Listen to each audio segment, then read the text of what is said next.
Hello students, welcome back.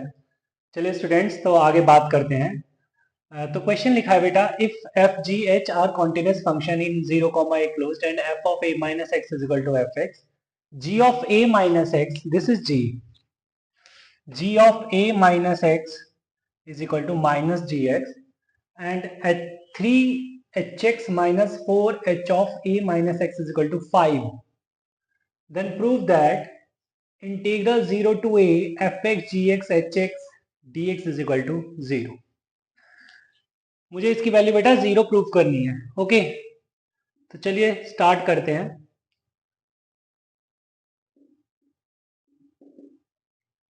Given है let i is equal to 0 to a f x g x h x d x. ठीक है बेटा, इस पर बात कर रहे हैं हम। अब अगर मैं इसमें किंग्स प्रॉपर्टी का यूज करता हूं इक्वेशन 1 मान के, यूजिंग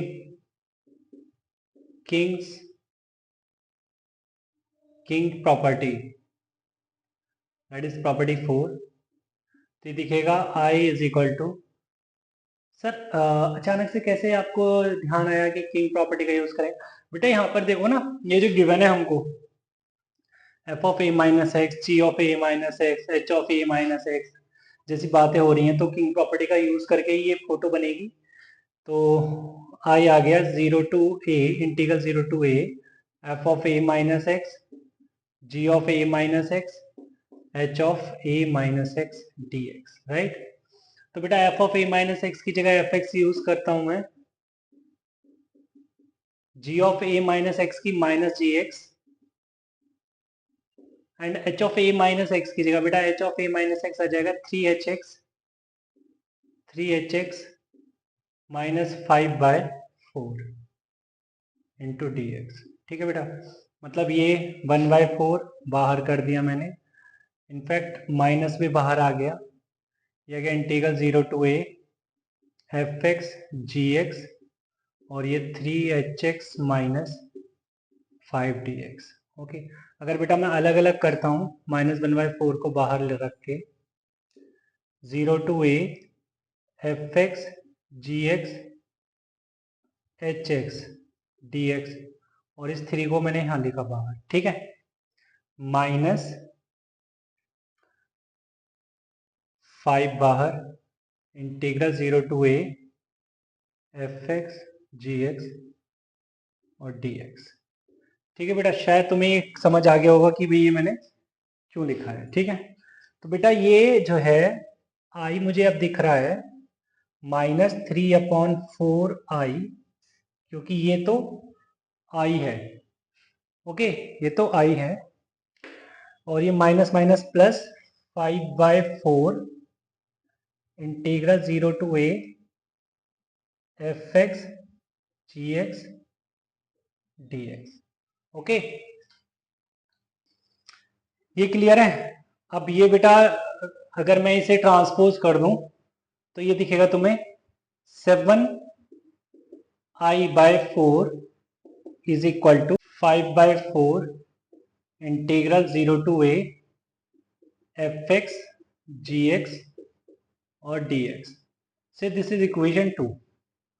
अब बेटा अगेन मैं इक्वेशन 2 में किंग प्रॉपर्टी का यूज करता हूं, तो 7i/4 is equal to 5/4 integral 0 to a f of a minus x g of a minus x d x.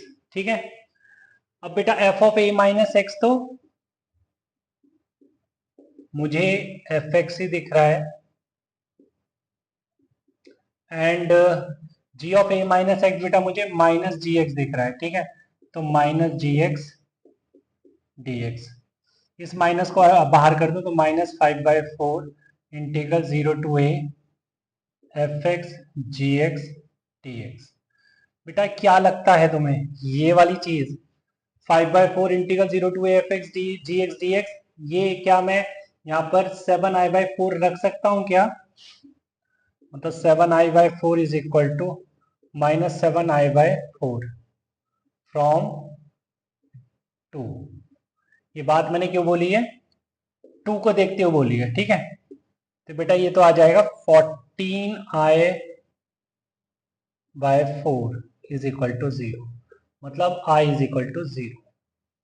i क्या था? i तो ये था, तो मैं कह सकता हूं integral 0 to a f x g x h x d x is equal to 0, right? ये हो गया प्रूव। चलिए आगे बात करते हैं। चलिए बेटा, तो क्वेश्चन लिख दिया है integral 0 to pi by 2 sine 5x upon sine x d x. तो एक रैंडम क्वेश्चन उठाकर दे दिया है, किस तरीके से हमें करना चाहिए। तो यहाँ पर सबसे पहले मेरे को जो दिख रहा है वो एक तो 0 टू पाई बाई 2 लिमिट दिख रही है, तो 0 टू पाई बाई 2 में साइन वगैरह आया था, ऐसा बोला था किंग प्रॉपर्टी का यूज कर लेना। बट यहाँ पर बेटा किंग प्रॉपर्टी का यूज करके कुछ ऐसा सच बनेगा नहीं, क्योंकि डिनोमिनेटर में साइन एक्स है, ठीक है, वो दिक्कत कर रहा है डिनोमिनेटर साइन एक्स। तो इस साइन एक्स को हटाने की सोचिए, जो डिनोमिनेटर है इसमें साइन एक्स हटाने की सोचिए।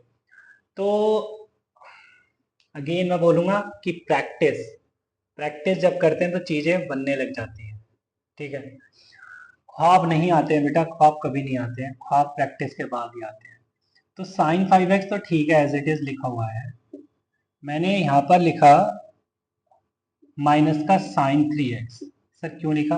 क्योंकि sine c minus sine d लगाऊंगा ना, तो 2 cos c plus d by two cos 2 cos c plus d by two sine c minus d by two 5 minus 3 2 2 by two 1, तो साइन एक्स नीचे से ऊपर से कैंसिल हो जाएगा, ठीक है। बट बेटा अगर माइनस का साइन 3x लिखा है तो प्लस का साइन 3x भी लिखना पड़ेगा। अब बेटा प्लस का साइन 3x लिखा है, फिर इसके नीचे साइन एक्स टन जाएगा, तो यहाँ पे माइनस का साइन एक्स लिख दिया। फिर से देखिए साइन एक्स ऊपर बन जाएगा, नीचे साइन एक्स है, कैंसिल हो जाएगा। और ये माइनस का साइन एक्स है, तो बेटा प्लस का साइन एक्स भी लिख दिया, ठीक है। और नीचे क्या आ गया? साइन एक्स, और ये होल में d x, right. Integral 0 to pi by 2 sine c minus sine d, sine c minus sine d लगाया, तो 2 cos c plus d by two sine c minus d by two upon sine x d x plus, यहाँ पे भी sine c minus sine d लगाया, तो 2 cos c plus d by two sine c minus d by two और नीचे sine x, okay. और यहाँ पे sine x upon sine x. क्या बेटा मैं ऐसा लिख सकता हूँ, लिमिट यूज कर लेता हूँ 0 से पाई बाई टू और ये 0 से पाई बाई टू। देखो बेटा sine x cancel out, sine x cancel out, sine x, ठीक है। 2 कांस्टेंट है, बाहर कर देते हैं। cos 4x का integration sine 4x by 4 within the limit 0 to pi by two plus 2 बाहर कर देते हैं, cos 2x का integration sine 2x by 2 within the limit 0 to pi by two plus integration of dx मतलब x within the limit 0 to pi by two, right. तो this is 2, 2 से 2 cancel, तो sine 4x मतलब sign 4 into pi by two minus sine 4 into 0 plus sine 2 into pi by two minus sine 2 into 0 plus pi by two minus, okay. तो sine 2 pi 0 minus 0 plus 0 minus 0 plus pi by two, ठीक है बच्चे। तो answer जो आ गया वो आ गया पाई by two, right.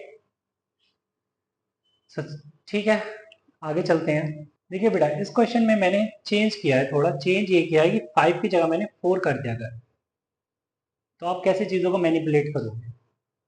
4 कर दिया यहाँ पर, ठीक है।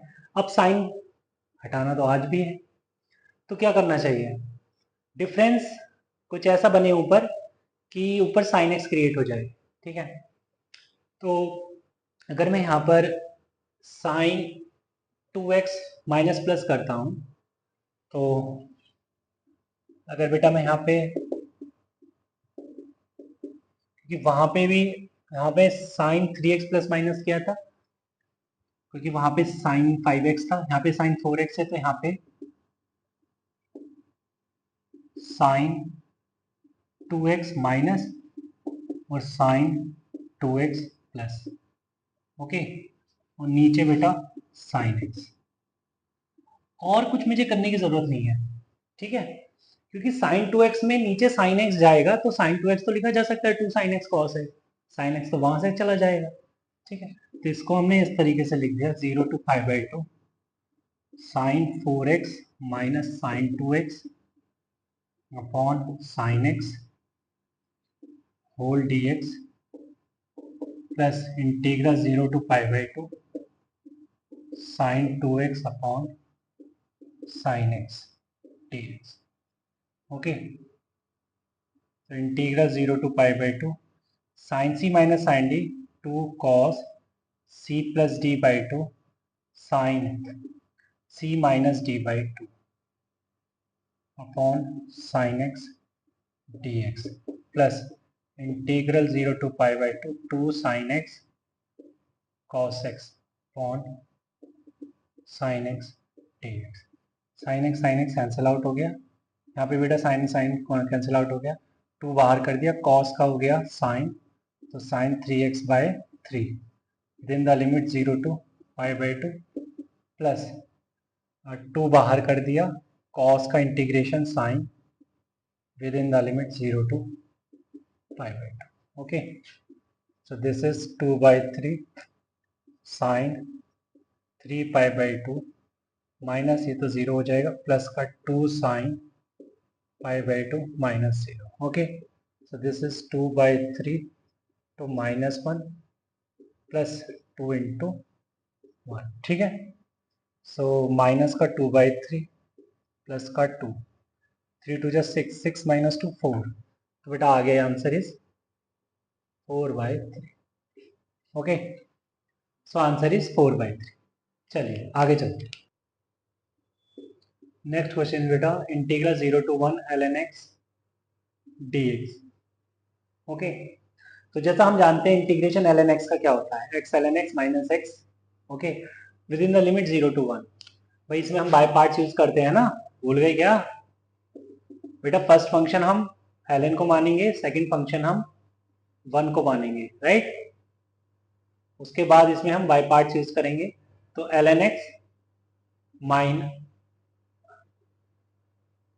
First function ln x as it is into integration of second function, मतलब इंटीग्रेशन ऑफ सेकंड फंक्शन मतलब integration of 1 that is x within the limit 0 to 1 minus differentiation of first function that is 1/x into integration of second function dx within the limit 0 to 1।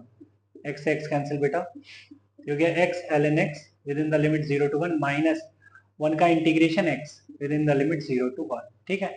अब देखो यहाँ पे अगर मैं जब limit put करूंगा, ये question क्यों कराया जा रहा है, सिर्फ ये बताने के लिए कि हम जो ये इंटीग्रेशन की लिमिट है ऐसे ही मुंह उठा के नहीं पुट कर देते हैं, देखते हैं कि वहां रख सकते हैं या नहीं रख सकते। जैसे 1 को जब मैं रखता हूं तो कोई दिक्कत नहीं है, 1 into ln1 दोनों ही डिफाइंड है, बट यहाँ पर सेकेंड जो लिमिट है मतलब लोअर लिमिट जो है उसको डायरेक्ट मैं पुट नहीं कर सकता, मतलब 0 into ln0 नहीं बोल सकता, वहां पर मुझे लिमिट लेना पड़ जाएगा, ठीक है। देखिए कैसे करते हैं, 1 into ln1 minus limit x tends to 0 x ln x minus, यहाँ पे सेकंड में तो 1 माइनस 0 बनेगा, कोई दिक्कत ही नहीं है, ठीक है, -1 आ जाएगा ये। तो देखो बेटा 1 ln1 तो 0 है, तो 0 minus limit x tends to 0 x ln x। Actually में ये फॉर्म कैसी फॉर्म बन रही है, x की जगह 0 रखूंगा तो 0 और ln 0 माइनस इन्फिनिटी होता है, तो 0 इंटू इन्फिनिटी बन जाएगा बेटा, और ये -1 एज इट इज। तो देखो ये इनडिटर्मिनेट फॉर्म बन रही थी, तो हम डायरेक्ट ऐसे नहीं रखते हैं, ठीक है, इस बात का ध्यान रखेंगे आगे से, इसीलिए तो ये क्वेश्चन कराया जा रहा है, और इसका कोई मतलब नहीं है क्वेश्चन कराने का।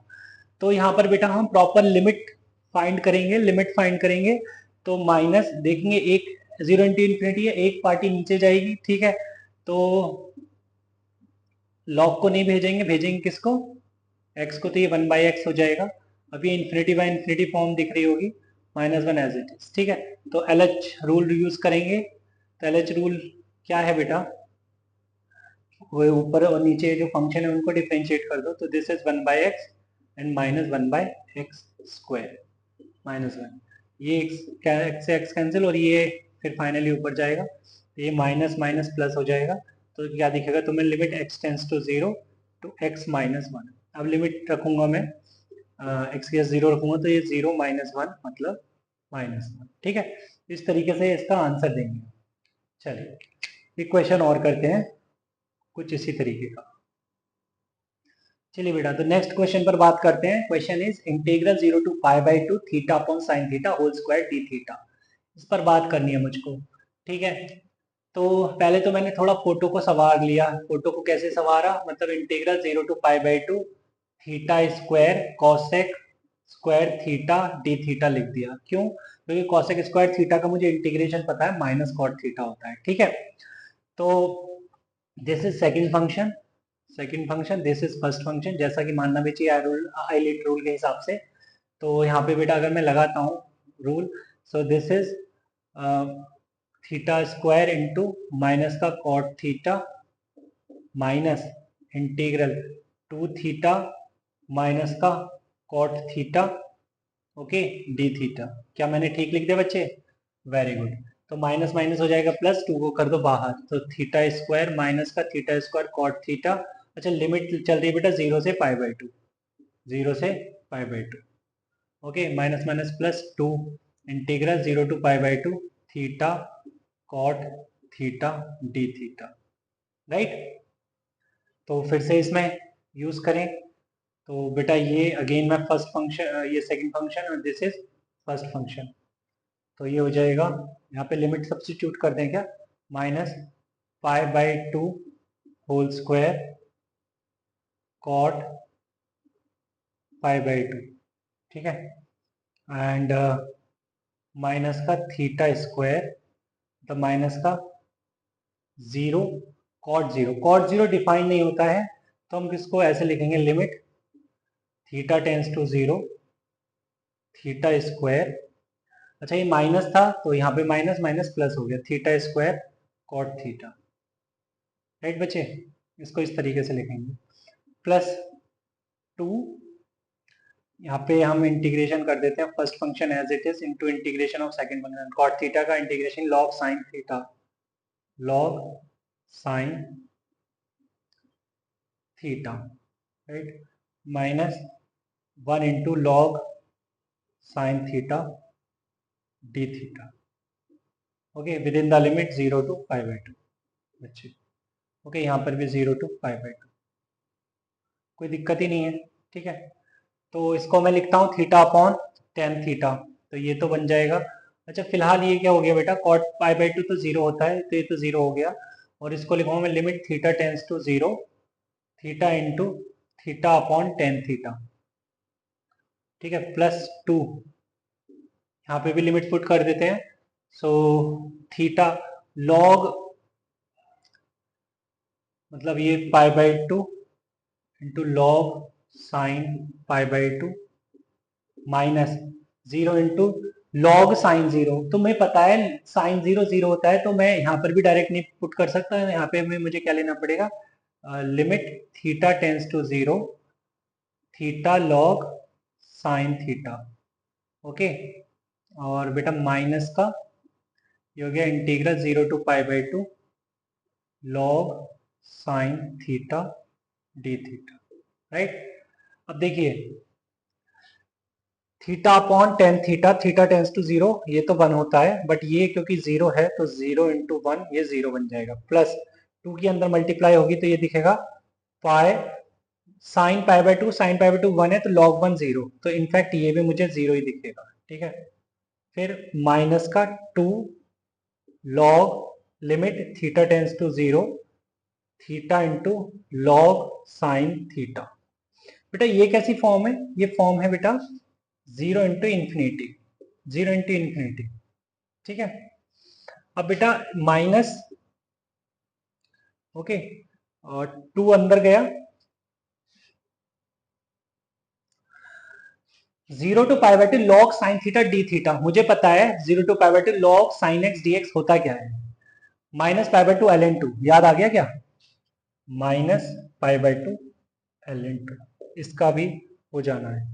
तो भीड़ खत्म कर देते हैं, तो माइनस का 2 ln थीटा टेंस टू 0, क्योंकि बेटा ये फॉर्म जो है वो 0 इंटू इन्फिनिटी है, तो एक पार्टी को नीचे भेजना पड़ेगा, तो ये थीटा को अगर मैं नीचे भेजता हूँ तो लिखा जाएगा log of sine theta upon 1 by theta. ठीक है, अब बेटा ये फॉर्म जो है इन्फिनिटी बाय इन्फिनिटी की मुझे दिख रही है प्रॉपर, और ये हो जाएगा माइनस माइनस प्लस, 2 से 2 कैंसिल, तो प्लस बाय ln 2। ओके, अब देखिए यहाँ पर इन्फिनिटी बाय इन्फिनिटी की फॉर्म है, तो यहाँ पे एल एच लगाऊंगा तो log साइन थीटा हो जाएगा बेटा कॉट थीटा, राइट, डिफ्रेंशिएशन करेंगे माइनस 1 बाय थीटा स्क्वायर, तो यहाँ पर ये बन जाएगा क्या, minus 2 into l limit theta tends to 0 cot theta upon minus 1 by theta square. ठीक है, और ये प्लस का pi ln 2 as it is. ठीक है, तो ये बेटा जब पार्टी जब ऊपर जाएगी तो ये दिखेगा minus limit theta tends to 0, minus minus plus हो गया, इसे भी हटा दीजिए, तो theta square upon tan theta, कुछ इस तरीके का दिखने लगेगा तुमको। ठीक है, पाई ln 2, राइट, तो ये तो वैसे भी 0 हो ही नहीं है कि नहीं, जैसे थीटा अपॉन टेन थीटा 1 हो जाएगा, थीटा 0 बन जाएगा, तो आंसर जो आ गया बेटा वो क्या आ गया, पाई ln 2। इस तरीके से हमने इसे सॉल्व कर दिया, राइट। तो जहां पर इंटीग्रेशन की लिमिट रखने पर, जहां पर ये इनडिटरमिनेट फॉर्म बनती है, तो वहां पर हमें लिमिट लिखना होता है। ठीक है, चलिए आगे चलते हैं। चलिए बेटा, तो मैंने जैसे हेडिंग डाली पीरियोडिक फंक्शन बेस्ड प्रॉपर्टी, बेटा तो बात करेंगे अब प्रॉपर्टी 7 पर, periodic function based property.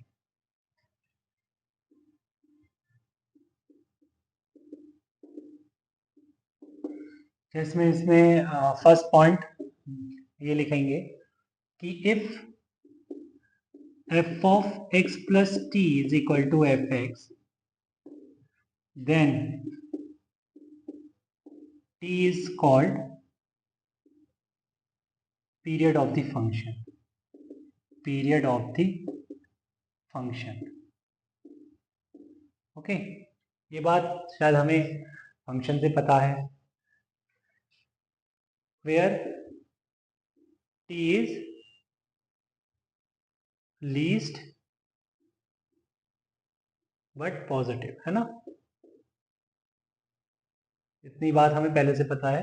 And second, अगर बात कंपोजिट फंक्शन को लेकर हो, तो जैसे period of non period, periodic of non periodic is non periodic, periodic of periodic is periodic, non periodic of periodic is periodic, और non periodic of non periodic is non periodic. मतलब कि जो अंदर वाला फंक्शन होता है वो decide करता है कि फंक्शन पीरियोडिक होगा या नहीं होगा, और उसका पीरियड भी अंदर वाले फंक्शन का ही पीरियड होता है। ठीक है, अच्छा, तो ये दो बातें तो हमने पीरियोडिक फंक्शन पर को देखकर कर ली। ठीक है, अच्छा, अब इसमें क्या है, इंटीग्रेशन के अंदर क्या क्या फोटो किस तरीके की बने वो देख लीजिए। फर्स्ट फोटो कि integral 0 to n T f x d x is equal to n times integral 0 to t f x d x. Again बेटा यहाँ पे t जो है वो पीरियड है फंक्शन का, of the function F x, and n is positive integer, n एक positive integer है। इसकी फील अगर लेनी है कि किस तरीके से क्यों आता है इस तरीके से, ये हम ग्राफ ड्रॉ करेंगे। अगर बेटा हम देखें ग्राफ, तो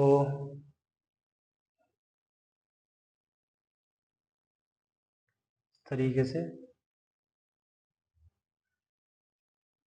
0 to t, 2t, 2t, 3t and so on up to ये एन टी, लास्ट में ये एन टी यूज कर लिया। ठीक है, अब देखिए बेटा integral 0 to n T f x d x का मतलब तो यही हुआ कि भैया algebraic area bounded by the curve y is equal to fx, x is equal to a, x yeah, you can say here x is equal to 0, x is equal to nt and x axis.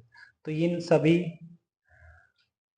का area जो होगा, सभी triangles का area is what 0 to nt fx dx integral. ठीक है.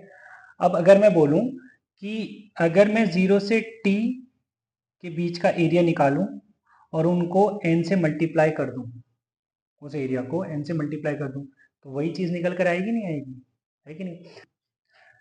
एक तो बात बेटा इस पे हो गई पार्ट ए पर, है ना, कि एक फोटो तो ऐसी बनेगी और दो फोटो और हैं, उनको भी देख लेते हैं एक बार. इसको हटा देता हूं. जैसा बेटा बी के लिए बात करूं तो इंटीग्रल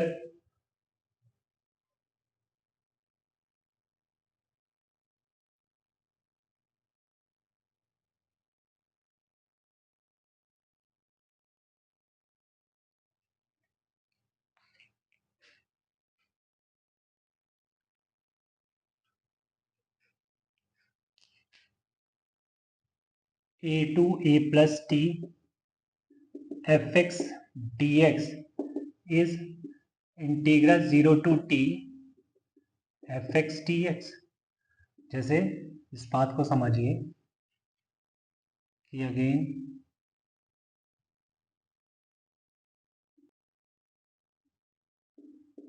मैंने बेटा integral a to a plus t पर बात करनी है.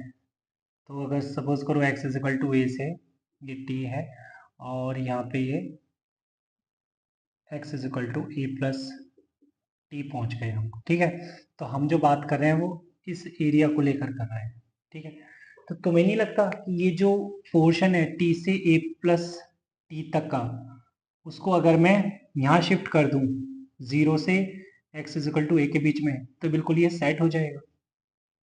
मतलब ये पूरा कंप्लीट हो जाएगा. तो अगर कंप्लीट हो गया तो फोटो ये कुछ इस तरीके से बन जाएगी ना, नई फोटो जो है 0 टू ए के लिए, सॉरी 0 टू टी के लिए. बाकी तो ये एज इट इज है ही. तो ये भी बात समझ आती है. बट इसमें ऐसा हमने क्यों किया, मतलब ये कहाँ काम आएगा. ये जो फोटो है लेफ्ट हैंड साइड वाली ये ए पर डिपेंड करती है, बट ये राइट हैंड साइड वाली क्या है, इंडिपेंडेंट है. इसे इंडिपेंडेंट ऑफ ए, राइट. चलिए एक और है बेटा, अगर पहला समझ आ गया तो सब समझ आ जाएंगे. थर्ड पर और बात करते हैं. Third is integral m t to n T f x d x is n minus m integral 0 to T f x d x.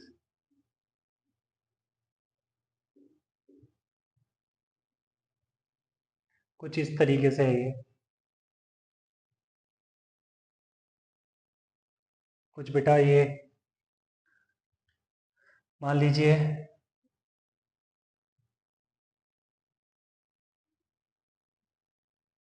कुछ इस तरीके से ये 0t 2t 3t फिर ये mt और ये कहीं फिर nt. तो हम जो है ना mt से स्टार्ट होकर nt तक चले गए. mt से स्टार्ट होकर, ठीक है, फिर बीच में और ट्राइंगल्स भी आए होंगे, फिर ये बात तो आगे डॉट डॉट पर हो गई ना. mt से स्टार्ट होकर nt तक चले गए. तो ये जितने भी ट्राइंगल्स आए होंगे बीच में, उनका जो एरिया निकल के आएगा वो किसके बराबर होगा, n minus m into area of one triangle. ठीक है. मतलब ये तो जस्ट किसको फॉलो कर रहा है, फर्स्ट पार्ट ए को फॉलो कर रहा है. ठीक है. तो ये बात तुम्हें समझ आती है, पार्ट ए को फॉलो कर रहा है प्रॉपर ये, कि integral 0 to n T f x d x is n time 0 to T f x d x. चलिए चलिए बेटा, तो अब कुछ क्वेश्चंस देख लेते हैं और क्वेश्चन से क्लियरिटी बढ़ेगी। स्टार्ट करते हैं। जैसे मैंने लिख दिया integral pi to ten pi mod of sine x d x. Okay, कि इसकी वैल्यू बताओ क्या होने वाली है। तो मुझे पता है sine x, mod sine x के बारे में जानता हूँ मैं, है ना, कि अगर मैं इसका सिर्फ और सिर्फ ग्राफ ड्रॉ करूँ तो ये कुछ है जीरो से सॉरी पाई से टेन पाई के बीच में। वैसे in general mod sine x graph कुछ इस तरीके से तुम्हें दिखता है। अगर मैं पॉजिटिव एक्स एक्सिस की बात करूँ तो डॉट डॉट डॉट आगे ये इस तरीके से, है ना। तो मान लीजिए कि ये पाई है, फिर ये 2 पाई है, ये 3 पाई है, 4 पाई, 5 पाई, आगे डॉट डॉट डॉट डॉट ना, ये 9 पाई हो गया होगा, ये 10 पाई है ना, एंड सो ऑन। ओके, तो पाई से कहाँ तक जाना है हमको, 10 पाई तक जाना है। ठीक है, तो बेटा पाई से 10 पाई तक जाने का मतलब क्या है कि आप 0 से 9 पाई तक चले जाओ, है कि नहीं। मतलब आपने पाई से 10 पाई कवर किया है, आप ऐसा ना करके आप 0 से 9 पाई कवर कर लो। बात तो वही है। तो चाहे मैं यहाँ पे बेटा फर्स्ट का यूज करूँ, पार्ट ए का, या पार्ट थ्री सी का। अगर मान लो सिर्फ उसको देखूं, यहाँ पर पार्ट सी को देखता हूँ, तो यहाँ पर ये किसकी फील दे रहा है मुझे। अगर मैं देख रहा हूँ कि ये पीरियड इसका मॉड साइन एक्स का पीरियड पाई है, तो यहाँ पे टी क्या आ गया, period is pi and T is equal to pi हो गया। ठीक है, राइट। तो यहाँ पर here m is equal to 1, n is equal to 10। तो डायरेक्ट अगर फॉर्मूला ये लगाता हूँ तो क्या मिलेगा मुझे, 10 माइनस 1 0 टू t, मतलब 0 टू पाई, और mod sine x d x, मतलब ये आ जाएगा 9 टाइम्स 0 टू पाई। 0 टू पाई में साइन एक्स जो है पॉजिटिव है, तो मॉड एज इट इज हट जाएगा। तो अगर तुम्हें याद हो तो अच्छी बात है, नहीं याद है तो इंटीग्रेट कर सकते हैं। वैसे मुझे तो याद है integral 0 to pi sine x d x क्या होता है बेटा, 2 होता है। ठीक है, तो ये आ जाएगा 9 into two is equal to 80। Okay, और अगर कोई बात नहीं है, अगर तुम्हें पार्ट सी से नहीं जाना तो मैं डायरेक्ट ऐसा भी बोल दूंगा। और ठीक है, कि यहाँ पर मैं कह सकता हूँ इंटीग्रल पाई टू 10 पाई का मतलब है direct 0 to 9 pi mod of sine x d x. ठीक है, और इसका पीरियड मुझे क्या दिख रहा है, पाई, राइट। तो अगर पीरियड पाई दिख रहा है तो 0 to n T f x d x को लिख सकता हूँ n times 0 to T f x d x, right. तो again 9 into two which is 80, right. तो ये बात तुम्हें समझ आनी चाहिए। ओके, चलिए एक क्वेश्चन और कर लेते हैं।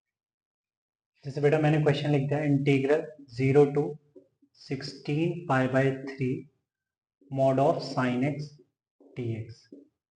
ओके, इसकी वैल्यू बताओ। तो देखिए, मैं पीरियड जानता हूं कि भाई पीरियड इसका जो है ना वो पाई है, राइट। तो मैं कोशिश करूंगा कि इसे एंटी टाइप के फॉर्म में लिखूं, इसे एंटी टाइप के फॉर्म में। तो पीरियड पाई है तो 16 पाई बाय 3 को मैं इस तरीके से लिख सकता हूँ 0 to 5 pi plus pi by 3। 16 pi by 3 को इस तरीके से लिख सकता हूँ, बोलो हाँ या ना। हाँ, ओके।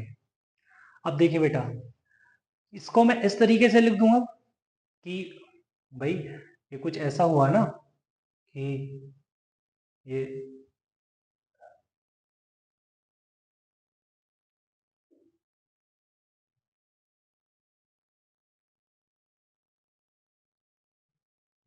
कि ये पाई 2 पाई 3 पाई 4 पाई 5 पाई और फिर ये कहीं आके 5 pi plus pi by 3, right. तो ये सारे के सारे कंप्लीट हो गए 5 पाई तक, और इतना एरिया मुझे और कवर करना है। तो बेटा इस बात को मैं ऐसे भी तो लिख सकता हूँ कि 0 से 5 पाई गए पहले आप, और फिर 5 पाई से 5 पाई प्लस पाई बाई 3 चले गए। इस तरीके से भी तो लिख सकते हैं हम इस चीज को। तो उसमें क्या होगा कि ऐसा इसलिए किया मैंने कि ये 0 टू एन टी टाइप में बन गया, ठीक है। तो 0 टू एन टी में बन गया, तो n times 0 to T f x d x, इस तरीके से लिखा गया। प्लस अब ये तो कुछ ऐसा हो गया ना, a से a प्लस टी, राइट। तो मतलब वही बात है कि इस वाली पार्टी को मैं, मतलब 5 पाई से 5 पाई बाई 3 का मतलब बेटा यही हो गया ना कि 0 से पाई बाई 3। आप बात को समझिए, इतना कॉम्प्लिकेटेड नहीं है, ठीक है। 0 टू पाई बाई 3 और mod sine x d x, ठीक है बच्चे। तो देखिए बेटा 5 into 0 to pi sine x d x 2 देता है, ठीक है। अच्छा 0 टू पाई बाई 3 में तो ये तो पॉजिटिव है, तो मॉड हटा दीजिए, ठीक है। अब ये साइन एक्स का इंटीग्रेशन क्या हो जाएगा बेटा, माइनस का cos x within the limit 0 to pi by 3, ठीक है। तो ये तो हो गया बेटा 10 plus minus cos pi by 3, और ये माइनस माइनस प्लस कॉस 0। तो बेटा ये हो गया 10 प्लस माइनस का कॉस पाई बाई 3 माइनस का हाफ कॉस 0 1, तो ये हो गया 1/2। तो आंसर इज 21/2। ओके, तो आंसर इज बेटा 21/2। चलिए, तो आज की इस क्लास में इतना ही रखते हैं, मिलते हैं नेक्स्ट क्लास में, तब तक के लिए bye bye and take care.